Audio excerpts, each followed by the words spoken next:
Olá, estamos começando mais uma vez um programa Agora é Now. O podcast hoje começa novamente com Larissa Machado, minha grande amiga, orientadora parental, psicopedagoga, diretora escolar. E diante da repercussão do primeiro programa que gravamos sobre adolescência, vamos falar hoje sobre famílias, na verdade, é um espectro de temas assim imenso, a partir do filme Homens, Mulheres e Filhos. E aí, a gente está aqui relembrando algumas cenas, né? A ideia é que a gente possa bater um papo de temas relevantes, apesar do filme ser de 2014, é levemente assustador como é real. E qual é a beleza da cinematografia desse filme para os temas que eles estão abordando, né? Como é que o cinema consegue passar a mensagem que a história demanda? Por exemplo, no meu caso, a experiência que eu tive ao começar a ver esse filme foi que ele é tão sutil, ele é tão delicado, tão ele é tão real assim que a gente se assusta. Famílias desconectadas, dificuldade de comunicação com filhos, excesso de pornografias, tanto em jovens como adultos, famílias dilaceradas, silenciosas, sem conseguir conversar, pais sem conseguir acessar filhos, superproteção através do monitoramento tecnológico. Então, são temas que estão permeando aí esse filme.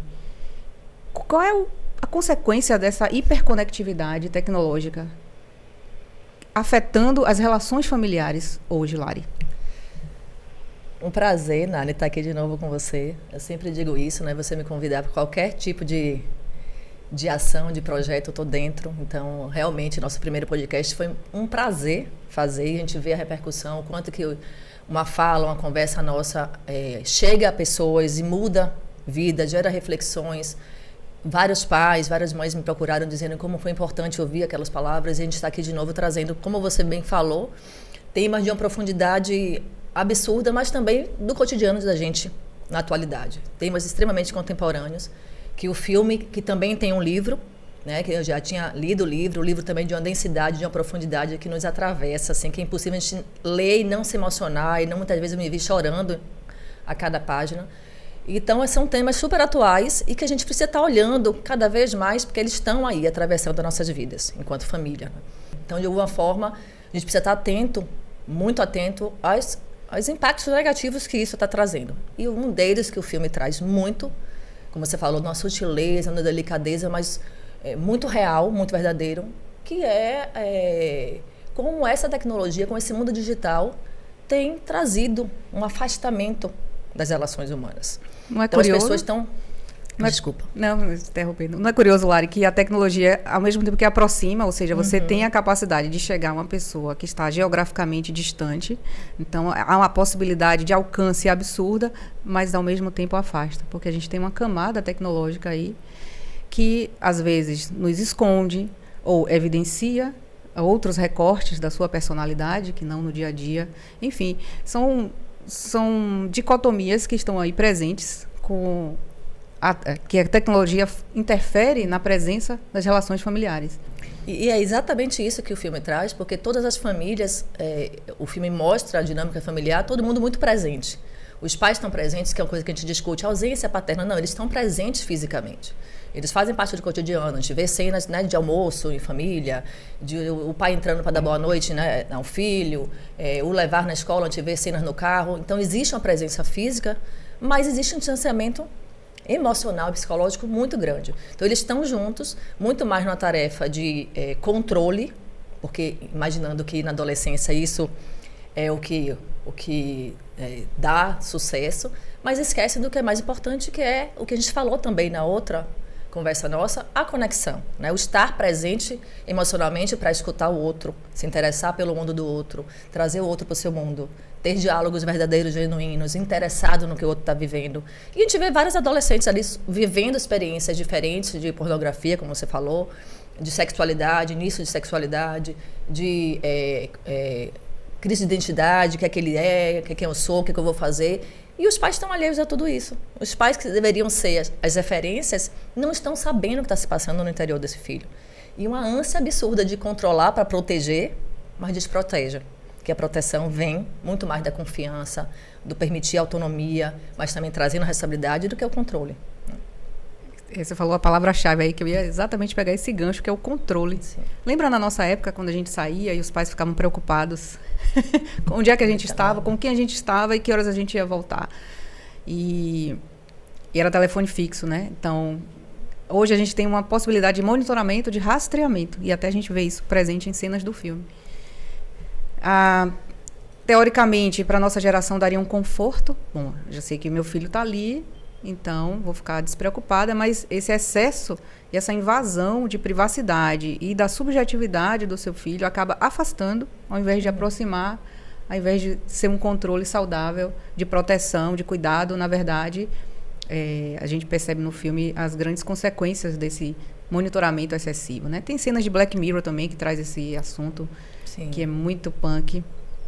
Então, o que a gente pode extrair aí desse... Será que é presente ou é utopia? Será que tem pais que fazem esse monitoramento excessivo ou está fora da real? Eu escuto muitas famílias de crianças e também adolescentes, e é um desespero que os pais vivem hoje, porque o mundo está muito cruel, né? A vida está muito arriscada, né? A segurança, a droga... não sei se em termos geracionais, nossas gerações tinham mesmo os riscos que esses meninos têm hoje. A gente vê uma mudança aí, muito grande de problemática que essa adolescência vivencia. E os pais têm razão de estarem preocupados. A questão é como que eles podem fazer essa vigilância, essa supervisão, sem afastar os filhos, né? Isso é uma questão que a gente traz muito e que o filme aborda, né? Muito de como eles se sentiam afastados desses pais, e que quando eles se sentem vigiados, é como se aquilo não tivesse uma relação de confiança, né? Ele me vigia porque o que eu digo não é acreditado, não é confiável. E eu tenho um exemplo que Jane Nelson, que é a criadora da disciplina positiva, traz, que eu acho belíssimo, que é o pai e a mãe na infância, ele dirige o carro e o filho está do lado, ou atrás, né? Está no banco de trás, depois passa para o lado, mas segue ali, né, com a direção sobre o controle dos pais. Na adolescência, é como se, metaforicamente, os pais passam a direção para os filhos, mas estão do lado. Então, não deixam o carro na mão do filho sozinho, mas é uma transição. Então, ele vai dirigindo ali, o pai está do lado, orientando, pisa no freio, vira à direita, você está rápido demais, vamos diminuir, até esse adolescente virar um jovem adulto e conseguir dirigir sem esse pai do lado. Então, um pouco disso que a gente fala na psicologia, na orientação parental, de ocupar esse espaço de estar do lado, como esses pais estão no filme, mas estar do lado de um outro lugar, né? Que é muito o que falta. Não sei se eles têm medo de ouvir o que é que os filhos vão contar. Tem uma cena, você vai lembrar de um adolescente que tem a primeira relação sexual, perde a virgindade com um cara que ela idolatra, o cara saca isso e vai, né, transa com ela, tira a virgindade e ela engravida. E tem uma gravidez, né, nas trompas, tal, e ela não sabe que está grávida. Tem uma situação no banheiro da escola, ela desmaia, vem a ambulância, tal, e descobre no hospital que ela estava grávida e ela, né, fez um aborto. E o pai e a mãe ficam indignados. E essa cena você acha o quê? Que vai marcar essa adolescente, né? Mas você não vê nenhum diálogo, nem o pai não dá conta daquilo, sai. Ela pergunta, você está chateado comigo? Você está aborrecido comigo? O pai sai de perto. E o filme não traz nenhum outro desdobramento disso. Mas traz essa menina, de novo, se expondo a estar com esse cara. Então você vê por uma experiência traumática, né? Muito séria.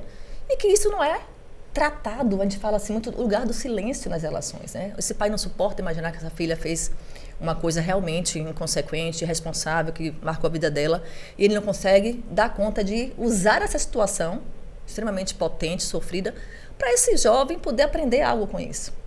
Então, eu vejo muitos pais desesperados, assim, ele me chamaram na escola, ele fez tal coisa. Ok, você é a mãe, a escola chamou a mãe, a escola chamou o pai. Por que chamou a mãe e o pai?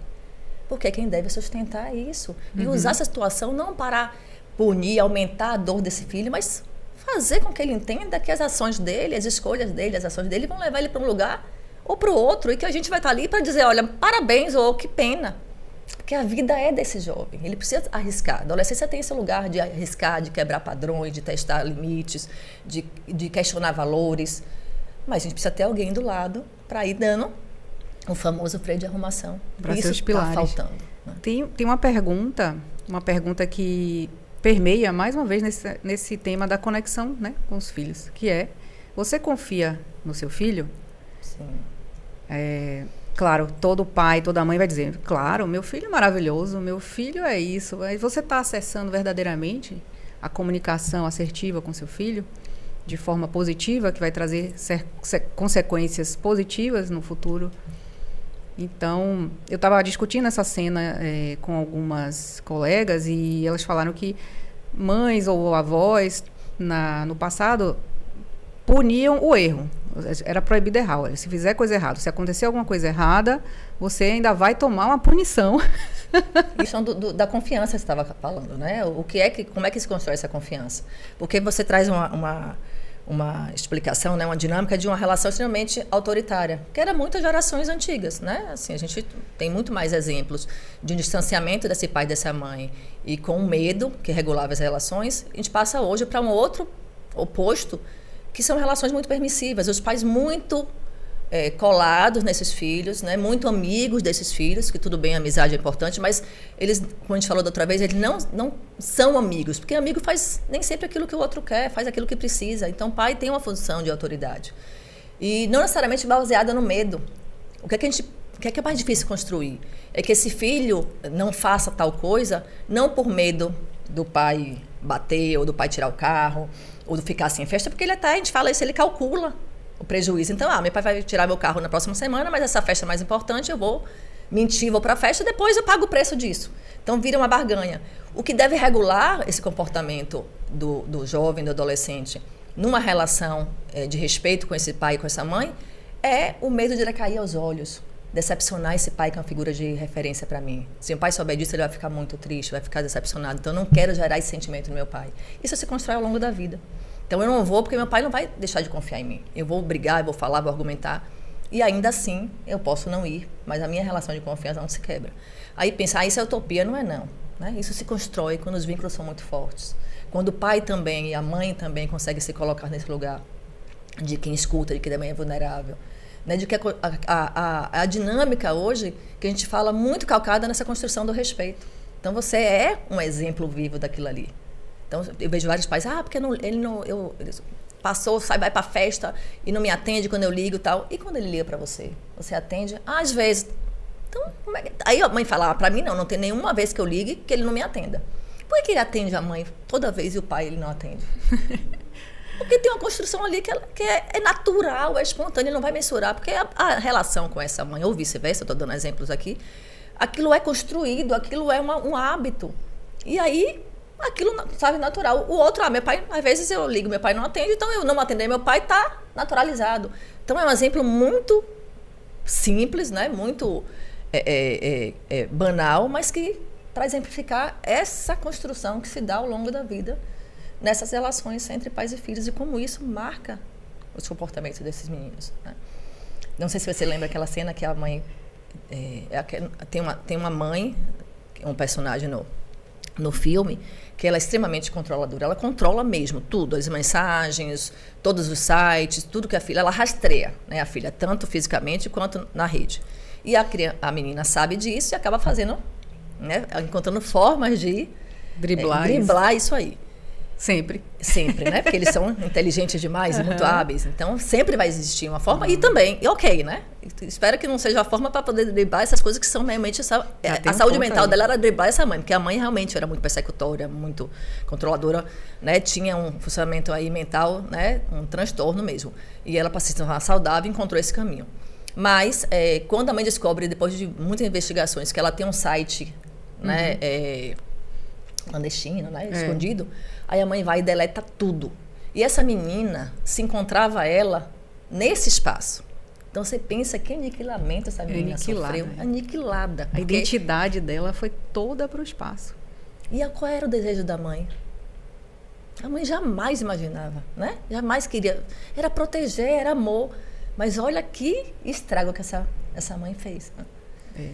E é uma das cenas mais tocantes, as consequências dessa supervisão excessiva. É que nem o diário, né, da nossa época, que a gente escrevia e a mãe não podia ler. Se pegasse, exatamente. Né? Tem um espaço ali que a gente tem que saber.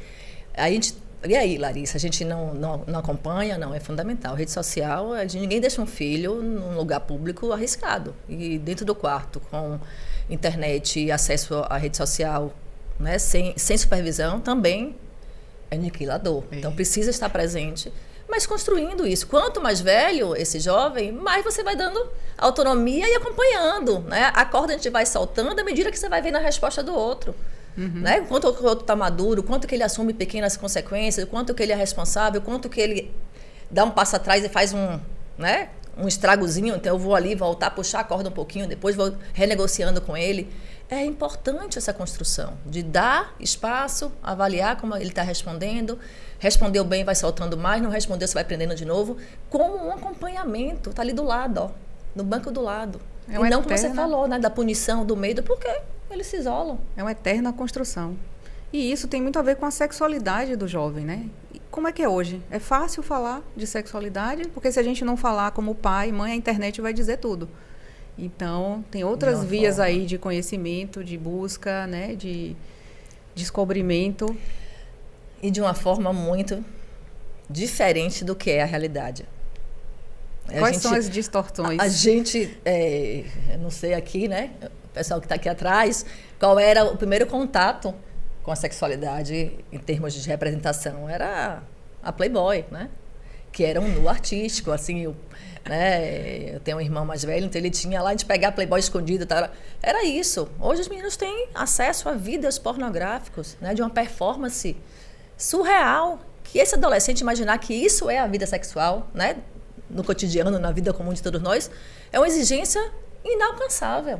Introduziram, né? Começaram essa introdução na vida sexual com essa referência criada, né? Porque é uma criação. A pornografia é uma criação, né? Ali é um vídeo. E que é distante do que como um jovem se inicia na sexualidade. Então, isso também é outro desdobramento que o filme traz com muita profundidade, né? Com muita densidade. E como a gente vê as angústias e o vazio essencial, né, Nali? Quando a gente acabou de assistir o filme, a gente falou, meu Deus, o que é isso? Esse filme fala sobre o que mesmo? E a gente falou, é um vazio, né? Qual é o sentido da vida? Né? Porque esses jovens estão encontrando qual o sentido para a vida? Que referências que eles estão construindo? Quem são os ídolos? Quem são as pessoas que eles se inspiram? Tá tudo aí aberto, um monte de perguntas que a gente se faz para poder ir respondendo. Mas está sendo muito angustiante. Porque, Lari, também os vazios estão partindo dos adultos. Os jovens, eles estão em formação, né? Então, olha o mundo que eles estão encontrando. Adultos vazios. Vamos falar dos casais dos filmes que estão completamente desconectados. Então, são relações que vão deslaceradas. E isso acaba repercutindo no filho, qualquer que seja a formação familiar, né? Pai, filho, mãe, filha, mãe, filho, casais. Tudo isso mostra o vazio dos adultos. E eles também estão buscando pertencimento. Sim. Eles estão ainda tentando se descobrir quem são para poder pertencer a alguma coisa.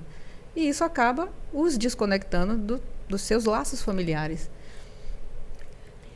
A gente só dá o que a gente tem, né? Ninguém dá o que não tem, essa é a grande verdade. Então, de fato, também a gente vê isso no filme. E a gente vê isso também, né, nos trabalhos de orientação parental, né, na clínica, que os adultos, os pais, quando buscam, eles também precisam fazer um trabalho de autoconhecimento. Porque a gente não consegue cuidar do outro quando a gente não está cuidando da gente. Então, esse vazio nas relações adultas, essa incapacidade de falar sobre seus sentimentos, aquela cena do casal quando ambos descobrem que estavam se traindo e que a mulher quer um diálogo e que o homem não dá conta de ouvir aquilo, né, e prefere passar adiante. Como que isso vai deixando... Tem uma charge que circula muito, que é para onde vão os nossos silêncios. Para onde é que vai as palavras que a gente não diz? Vai para algum lugar e causa transtorno. Então, esse não dito, dentro das relações de casal, das relações entre os adultos, também está aparecendo. No não dito nas relações com os filhos, porque eu não dou conta de olhar para uma subjetividade que está muito aí exposta. A gente sofreu muito com a pandemia, de ver socialmente, né, uma mudança no mundo com a pandemia. E a saúde mental que está muito complicada pós-pandemia. A gente vê muito historicamente isso pós-guerra, né? Grandes conflitos sociais. A história da humanidade mostra isso. Então, a pandemia veio trazer essa lente para a saúde mental. E a gente vê, o mundo está adoecendo, a gente precisa olhar. Porque, como você falou, eu não posso cobrar que meus filhos se desconectem do celular ou que fiquem mais conectados na vida real, se eu também estou ali sentado. Quem é que nunca viu hoje, no restaurante, o casal sentado, os dois, e cada um com o celular na mão? Né? Uma família, cada um com o celular na mão, sem interação. Mas, Lari, é tão difícil. O que a gente pode deixar, assim, de orientação? Porque é difícil dar manual, dizer como é que se deve proceder. Às vezes a gente está imerso na história e é tão difícil a gente entender, olhar de longe, de uma visão de drone, por exemplo, para enxergar the whole picture. O que está acontecendo com as nossas vidas? Então, como a gente faz para identificar, para a gente saber lidar com essas situações tão difíceis? Porque isso reflete relações, não é só dentro da família. Vai refletir relações na sua vida. Isso vai moldar sua identidade, seu pertencimento, sua identificação. Então, como é que a gente faz para enxergar? Porque é muito difícil, é desafiador sempre. É uma pergunta, né? Que a gente aí é um outro podcast.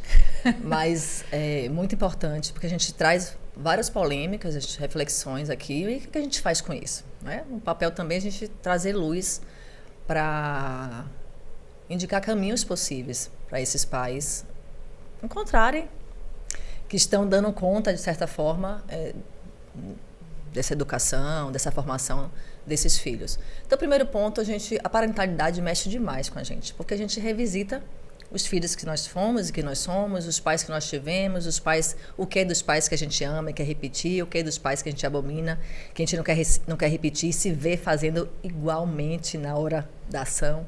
Então, são conteúdos que a gente precisa realmente olhar. Então, a primeira orientação que eu dou é a gente cuidar desse autoconhecimento.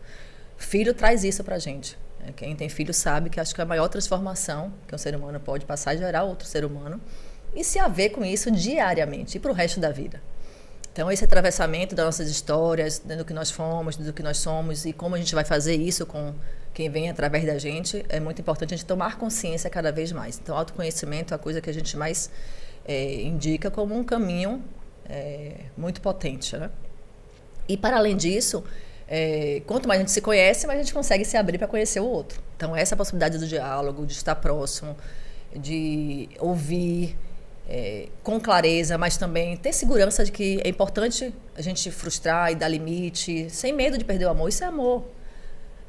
Amar não basta, né? Amar só não é suficiente. Então, amar e saber onde eu quero que esse filho chegue, que valores eu desejo que ele construa e que caminhos que eu vou, né, traçar, dando bordas para ele, né, dando espaço para ele ser quem ele é, mas também dizer, não, socialmente isso aqui pode, isso aqui não pode, para que ele seja um sujeito inserido no mundo e possa também, né, se encontrar. Então, frustrar, eu falo no sentido de deixar claro o que pode, o que não pode, as normas e regras também é fundamental.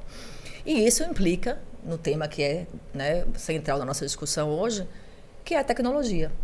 Então, como orientação básica, assim, protelem o máximo de tempo. Hoje não é uma fala de Larissa, quem tem filho acompanha isso. O quanto de produção científica está saindo, o quanto que pessoas da área de saúde mental estão defendendo isso, o movimento Desconecta, como a gente está vendo o impacto na vida das pessoas, na saúde mental, na saúde física dessa geração, por conta da tecnologia. Então, protelar ao máximo esse acesso enquanto criança, e o máximo eu digo aí 10, 12, 14 anos, rede social, a defesa é que entre com 16 anos. Então, a dica é protelar, né, adiar o máximo que possível. E quando se tornar difícil esse adiamento, que às vezes o filho traz tanta exclusão quando ele não está pertencendo a isso, né? O grupo todo tem, ele fica só ele de fora. Tem uma hora que a gente bota na balança e vai olhar melhor eu ceder, porque está realmente trazendo um impacto maior de não pertencimento ao grupo que essa criança faz parte, esse adolescente faz parte. Mas é importante dar fazendo acordos claros. E acordos são feitos para ser cumpridos. Então, não dá para a gente fazer um acordo. Eu digo assim, dizer, eu vou te dar, mas com essa condição. E se não cumpre, vai perder. E sustentar esse lugar. né, de quem tem clareza, porque aí sim é proteção. Eu não estou controlando só, né? Eu estou ali criando uma possibilidade. É que você fala, você vai para uma festa, começa a ir para uma festa, vai para uma festa, vai te pegar meia-noite. Se a pessoa chegar lá meia-noite e não tá, você não vai deixar ir para a festa de novo na próxima vez, porque ele não cumpriu com a parte dele do acordo. Isso é claro. É óbvio. Então a gente não. O outro vai, burla. Eu entendo, na próxima vez vai de novo. Eu entendo, então o acordo não tem necessidade de existir. Então é importante, assim, é contrato. Né? Quando eu dou curso para paz, assim, é contrato mesmo, cláusula. Senta, uma reunião de família, o celular está aqui, você que deu o celular, você que bota acesso à internet, você que paga o pacote de dados, você está oportunizando tudo para esse filho. Agora, a parte dele, né, é responder dentro desses acordos. E desde que não se coloque em risco, porque é necessário que o pai proteja esse filho, dentro de algo que seja, né, saudável e acordável. Então, isso é outro ponto que eu deixo aqui, né, que os pais não sejam negligentes, com essa intenção de a confiança cega, não é saudável, nem o controle excessivo, que é a falta de consciência, a falta de confiança total. Então, esse caminho do meio, que é tão difícil a gente encontrar, mas que é a saída para tudo, né? O equilíbrio, o caminho do meio, né? O de ter flexibilidade, o diálogo, isso é o que salva a gente. O caminho do meio. Mas aí eu vou trazer agora uma última pergunta bombástica para poder fazer o nosso bloco final, porque você abriu uma discussão aí que eu queria trazer. Na verdade, são duas perguntas. Por que a gente tem filho? Por que você tem filho? Já se perguntou isso? Porque você falou aí do caminho do meio, essa questão do controle tecnológico, mas... Peraí que eu estou embalando ainda, viu, gente? Oh, mas faz uma pergunta dessa, eu já estou aqui emocionada. Só uma pergunta sobre isso. A gente ainda percebe que assim, esse momento de evitar a tecnologia com os filhos, né? É bem claro, cada família vai ter seu ritmo, vai ter sua idade, vai ter seu discernimento com relação a isso, mas a gente vê a presença da tecnologia, especialmente em redes sociais, de pais que já criam a rede social do seu bebê. Eu trago de novo essa discussão porque a onda que a gente percebe da sociedade, dos pais, é exatamente essa imersão nesse fluxo de exposição, de exibicionismo, de relações virtuais. Então, o mundo está numa transformação, né? E aí a gente percebe em que algumas realidades já estão imersas nessa. É isso, mas é o que a gente estava falando aqui, que volta a lente para os adultos pensarem e se conhecerem. Você traz um conceito que a gente chama sociedade do espetáculo, que hoje, mais importante do que viver a experiência, é mostrar a experiência vivida. E os pais têm filhos. Por que a gente tem filho? Né? Uma pergunta, né, que talvez a gente não tenha uma resposta, né? Por que tem filho? A gente pode ter, né, várias emoções e sentimentos que atravessam isso aí. E que hoje eu vejo a geração pensando muito em não ter filho. E aí, por que essa geração hoje não quer ter filho? É uma outra pergunta. Uhum. Mas voltando para isso, né, da questão do espetáculo, para que eu estou fazendo isso? Por que eu estou entrando nisso? Porque às vezes a gente vai numa onda que a gente nem pensa se aquilo a gente realmente quer. Porque a gente está vivendo muita necessidade de pertencimento. O ser humano está na vida para amar e ser amado. Isso, né? A gente está aqui para aprender a amar e ser amado. A humanidade já nos mostrou isso. E esse desejo de amar e ser amado é o que faz a gente desejar pertencer. E muitas vezes, para pertencer, a gente faz coisas que não têm conexão com a gente. E a gente vai. Então, assim como tem mães que parem, já estão falando, mostrando o bebê, né? Ali, como é que ela vai evitar que esse bebê entre na rede, né? E adiar isso? Então, o primeiro passo é esses adultos se questionarem se eu quero isso, para que isso, qual é a função disso na minha vida, e fazer as coisas com mais consciência, né? Com mais autocontrole, autorregulação. E quando a gente fala de adiar o acesso, no sentido de oferecer as plataformas, de oferecer, né, as ferramentas. Então, o que é que uma criança pequenininha vai usar num celular e num tablet? Qual é a função? É muito mais para esse pai, essa mãe ter um descanso, do que para esse menino, né, se desenvolver. Porque ele precisa estar com o corpo ativo na vida, correr, pular, brincar, interagir. E essa plataforma não oferece nada disso para ele. Muito pelo contrário, tira espaço disso.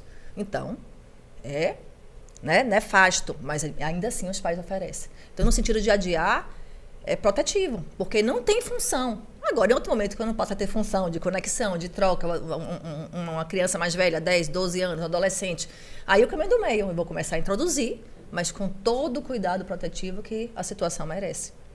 Então, a gente está nesse mundo, o que é que urge a gente pensar? O que é que eu estou fazendo com a minha vida? O que é que isso tem razão de existir no meu cotidiano? E a gente vai buscar o caminho do meio. Às vezes a gente posta, às vezes a gente não posta, a gente faz um detox, se afasta. Às vezes a gente... Né? Hoje, quem não está na rede social é o currículo. Quem não está na rede social não existe. Então é necessário você estar ali postando o seu profissional. Então, quando você posta o seu profissional, o seu pessoal, como é que isso acontece? É tomar consciência e não ir na manada. Né? Porque os adolescentes vão na manada. Porque ainda não tem essa maturidade. E muitos adultos estão indo na manada também. Porque também não estão tendo maturidade. Ou não construindo maturidade.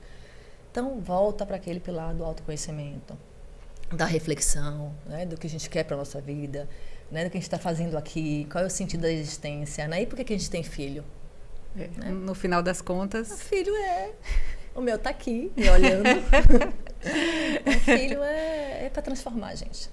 No final das contas, Lari, all we need is love. A gente está sempre em busca de amor e a gente precisa de amor e a gente... quer dar amor, então esse pertencimento, esse autoconhecimento parte daí. E os filhos para serem gente. Exato. Os seres humanos para serem gente, para se constituir como sujeito, precisam ser cuidados e ser amados. Isso é condição humana. E com essa frase linda, eu termino o podcast de hoje. Com essa querida... É sempre muito rico essa conversa com você, Lari. Vamos ter mais, né? Parece que não vai acabar mais nunca, porque isso aqui está muito prazeroso, muito rico. E eu espero que chegue a algumas pessoas também, que isso possa fazer sentido para elas. Então, é isso.